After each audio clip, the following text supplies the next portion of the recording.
அம்பேத்கர் வந்து மிகச்சிறந்த படிப்பாளி, மிகச்சிறந்த அறிவாளி, அதெல்லாம் நம்ம வந்து கேள்விப்பட்டிருக்கோம். ஆனால் அவர் மிகச்சிறந்த பயணி என்கின்ற விஷயம் பெரும்பாலும் தெரியாது.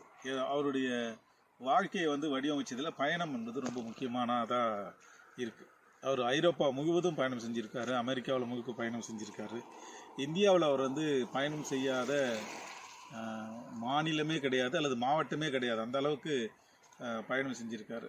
அவர் ஒரு முறை பேசும்போது சொல்கிறாரு, ஆந்திராவில் என்னுடைய கால்படாத பகுதிகளே கிடையாது என்ற அளவுக்கு அவருடைய பயணத்தை பற்றி அவர் பேசியிருக்காரு. ஏன் அவருக்கு பயணத்தின் மீது தீராத காதல் இருந்தது, தீராத ஆர்வம் இருந்ததுன்னா, பயணம்தான் ஒருவனுக்கு, ஒரு மனிதனுக்கு தன்னுடைய அறிவை வந்து முழுமையாக்கக்கூடிய வாய்ப்பை வழங்குது. அதை வந்து தன்னுடைய சின்ன வயசுலேயே அவர் கற்றுக்கிட்டார். அவருடைய அப்பாவை தேடி அவர் வந்து அவர் பணி செய்கிற கிராமத்துக்கு போனதுலேருந்து அவருடைய பயணம் தொடங்குது. அதனால் பயணம் என்பது அவருடைய சின்ன வயசுலேருந்தும் அவருடைய கடைசி காலம் மறைகின்ற வரையிலும் வந்து பயணம் என்பது அவருடைய வாழ்க்கையில் தவிர்க்கவே முடியாத ஒரு விஷயமா இருக்குது.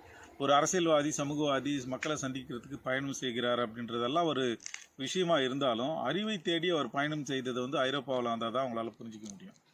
குறிப்பாக வட்டமேஜை மாநாட்டுக்கு அவர் வந்தபொழுது சூயஸ் கால்வாய் வழியாக எகிப்துக்கெல்லாம் அவர் வந்து கப்பலில் பயணம் செஞ்சுருக்கார். இதெல்லாம் வந்து அதிகமாக வெளியில் தெரியாத விஷயங்கள்.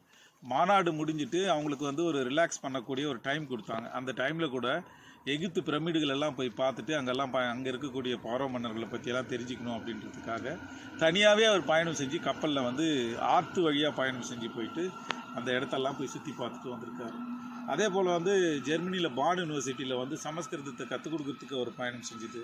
பல பல்கலைக்கழகங்களுக்கு வந்து பயணம் செஞ்சு அங்கே இருக்கக்கூடிய பேராசிரியர்களை சந்திக்கிறது, மக்களை சந்திக்கிறதுன்ற வேலையெல்லாம் அவர் பார்த்துருக்காரு. ஸோ இங்கே இருக்கக்கூடிய ஐரோப்பாவில் இருக்கக்கூடிய மக்களுடைய விரிவான பழக்க வழக்கங்கள், அவங்களுடைய பண்பாடு, மொழி எல்லாவற்றையும் அவர் வந்து நேரடியாக பார்த்து தெரிஞ்சுக்கிட்ட பிறகு தான் இந்தியாவில் இதெல்லாம் ஏன் இல்லைன்ற ஒரு கேள்வி அவருக்கு வருது. ஸோ பயணம் என்பது ஒரு மிகப்பெரிய கேள்வியை உருவாக்குறது மட்டுமல்ல, விடை தேடுபவர்களுக்கான வழியாகவும் பயணம் இருக்குது. அந்த வகையில் ஒரு அம்பேத்கர் வந்து ஒரு மிகச்சிறந்த பயணி.